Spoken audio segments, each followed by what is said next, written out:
Welcome to Stories Podcast. I'm your host, Amanda Weldin. Today's story is called Little Thieves, an adaptation of an old folktale written for you by Daniel Hinds. Thanks. Enjoy the episode. Little Thieves. Once upon a time, there was an adventurous little mouse named Micah.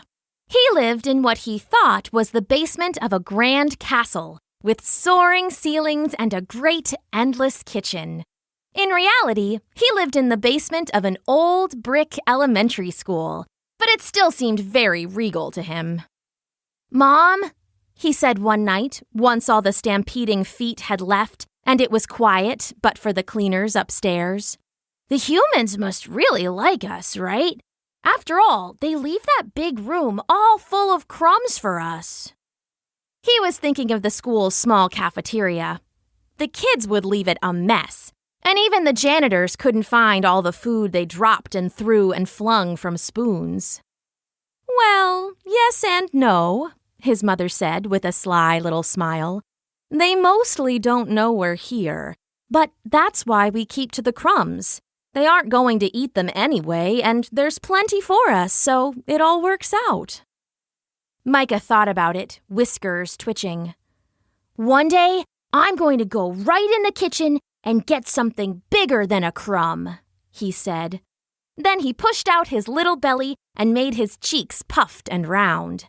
"I'm going to get a whole loaf of bread and eat until I pop."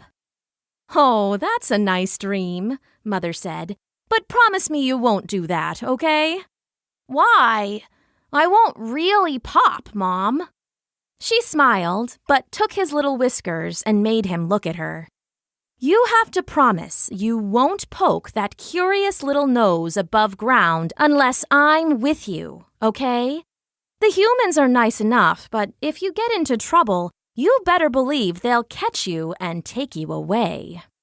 Micah thought his mom was surely exaggerating to make him listen, but she seemed serious, and he didn't want to get in an argument. "I promise, Mom," he said. "That's a good boy," she said, but an adventurous seed was already planted in little Micah's mind.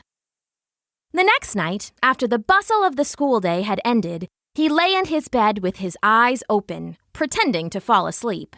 Eventually, he heard the quiet sounds of the cleaning crew upstairs and the soft snores of his mother sleeping. He peeked into her room and saw her curled in a ball, her snores pulling and pushing on her whiskers with every breath. "Operation Snacktown is a go," he whispered to himself. "Let's see what they keep in those kitchens." For the first time ever without his mom, Micah climbed up through the wall and came out through a tiny crack onto the cafeteria floor. They hadn't mopped it yet, and there were sandwich crumbs and brownie crumbs and all kinds of delicious crumbs, but Micah ignored them. Tonight, he was after bigger game. Feeling just a touch nervous, he approached the big double doors that led into the kitchen. They were closed and locked, but there was a gap an inch high where the floor met the door, and that was more than enough for a mouse. "One small step for a mouse," he said. "One giant leap for excellent snacks." He pushed under the door and froze. Where is it?" he said. The kitchen was huge, but it was already cleaned up, and the surfaces were all shiny metal, not a hint of food anywhere. "This can't be right." Whiskers drooping, Micah walked through the kitchen on his silent little feet. He had built up a paradise of food in his head, and the real kitchen was just so boring. He was about to turn around and hurry home when the kitchen door swung open. With a chunky clonk, the overhead lights flipped on, and a human pushed their way into the room. Micah squeaked and shot under a nearby door, his little heart pounding. That was too close. He had never been that near a human before. "I should have just stayed home," he said, leaning against the door. "This was a no-good, lousy... Whoa! He had finally calmed enough to notice the room he was in. It was filled with plastic racks from floor to ceiling, and on every rack, every single one, there were bags full of bread. Bread! Micah said, drool forming in his whiskers. Sweet, bready bread! There was white bread and wheat bread, sliced bread and bun breads. There were bagels and pizza crusts and Texas toast, and everything else the school needed to make breakfast and lunch for the week. Micah jumped into the nearest bag, a crust loaf that was meant for the teacher's soup, and started to eat. It was nearly an hour later when he realized he could see the first bits of the sun shining through the windows. "Oh, man!" he said, a bit of bread dangling from his mouth. "I gotta go before I get caught."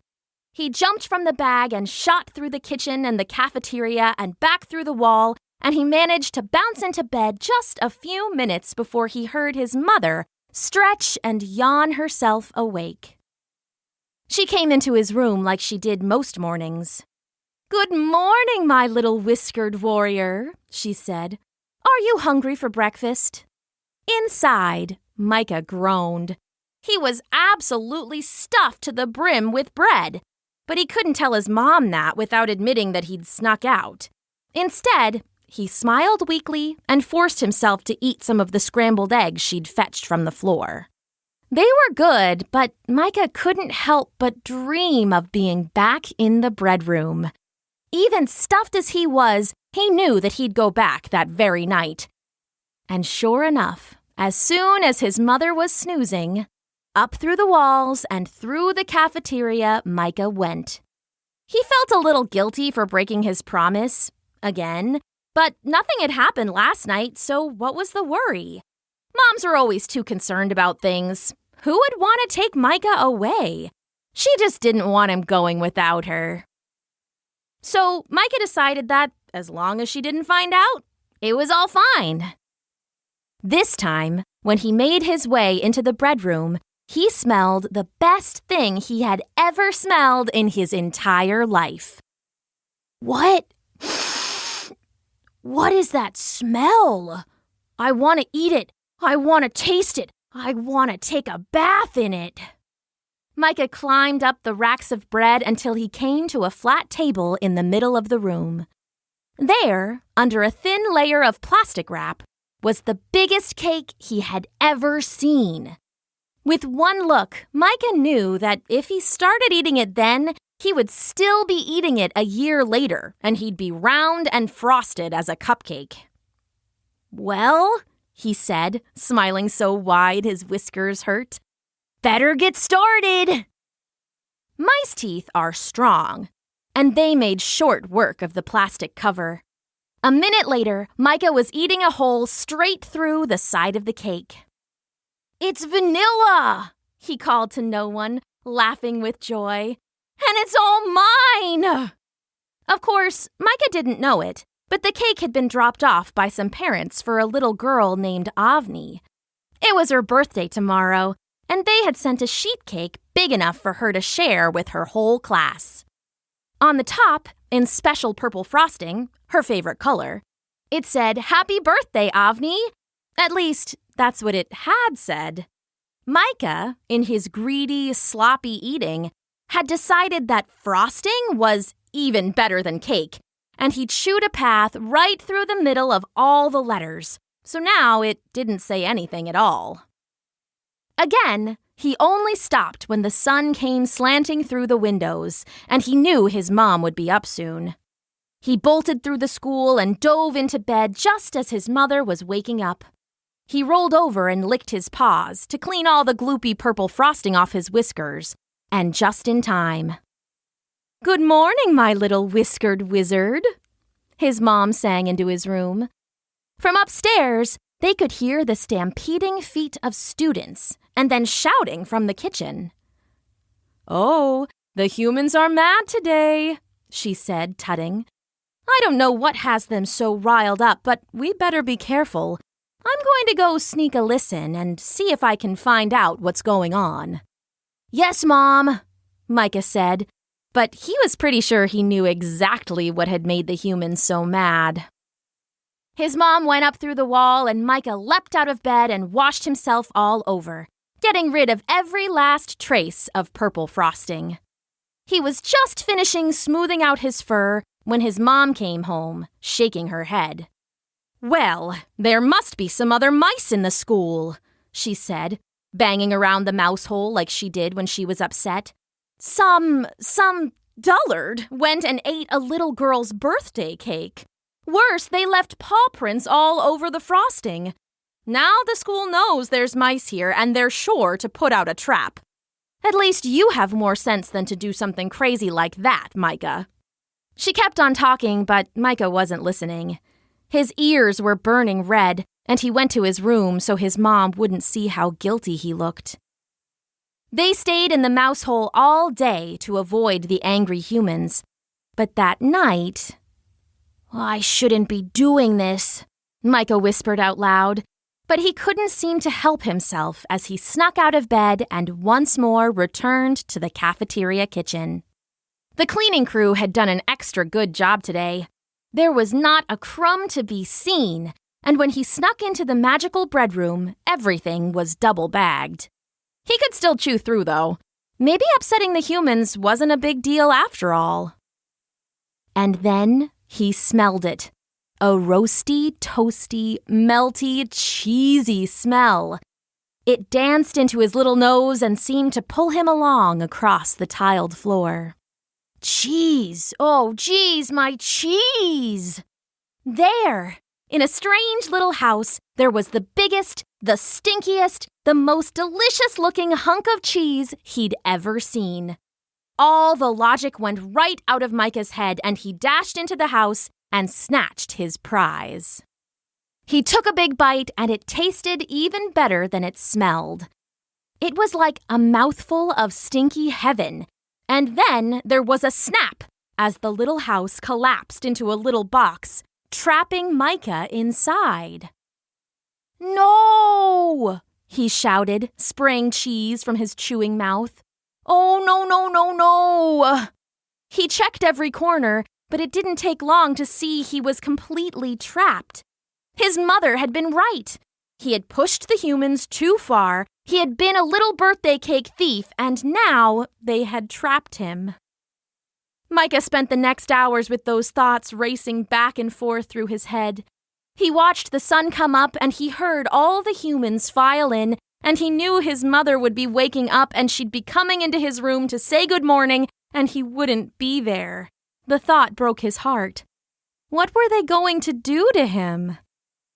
"Oh, ho, ho, ho!" said a burly man with blue coveralls on.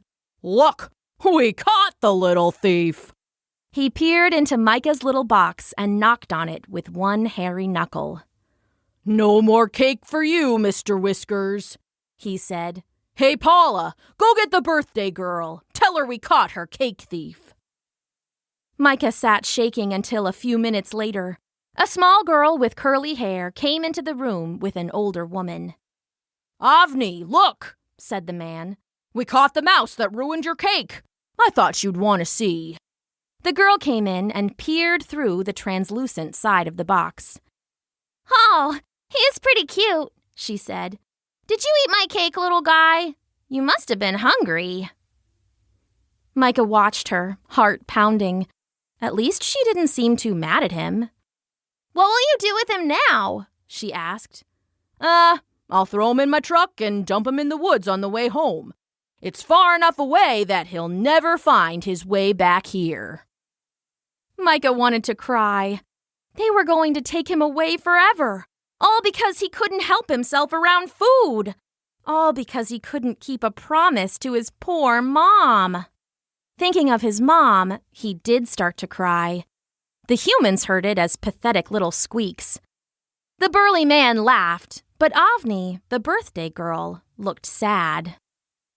"The poor thing is terrified," she said, lifting up the box. "It's a mouse," shrugged the man. "Forget about it." He turned to talk to the older woman. Micah saw Avni look at them both, and then, so suddenly Micah tumbled over, she dashed out of the room. "Hey!" shouted the man. "Come back here with that." "I won't let you send him away. He didn't know any better." "Get back here, you little thief!" The girl dashed around a table and dropped to the ground. She was rattling and wrestling with the box so much that Micah thought he might lose all that stinky cheese he ate. But then, fresh air. Dizzy and shaken, he scrambled out of the box before he could be caught again. "Go home, little mouse," the girl shouted. "I hope you liked the cake." "Thief! Thieves!" the man shouted. He lunged for Micah, but the mouse dodged between his legs and disappeared into a crack in the wall. Heart hammering and whiskers wild, he wound his way back through the school and ran right into his mother's broad belly. "Oof," she said. "Micah, oh, bless my tail, where have you been?" He tried to tell her, but he could only cry into her soft fur. She brought him home, and once he calmed down a little, he admitted what he'd done. The bread, the cake, and even the cheese and the trap. His mother listened calmly and smoothed back his ears. "So," she said when he finished, "do you think you learned your lesson?" He nodded, eyes wide. "Good," she said. "Now, why don't you tell me about that cake? I love a good cake." And so he did. And soon they were both smiling and laughing. And if you guessed that he never broke his promise again, well, you'd be right. The end.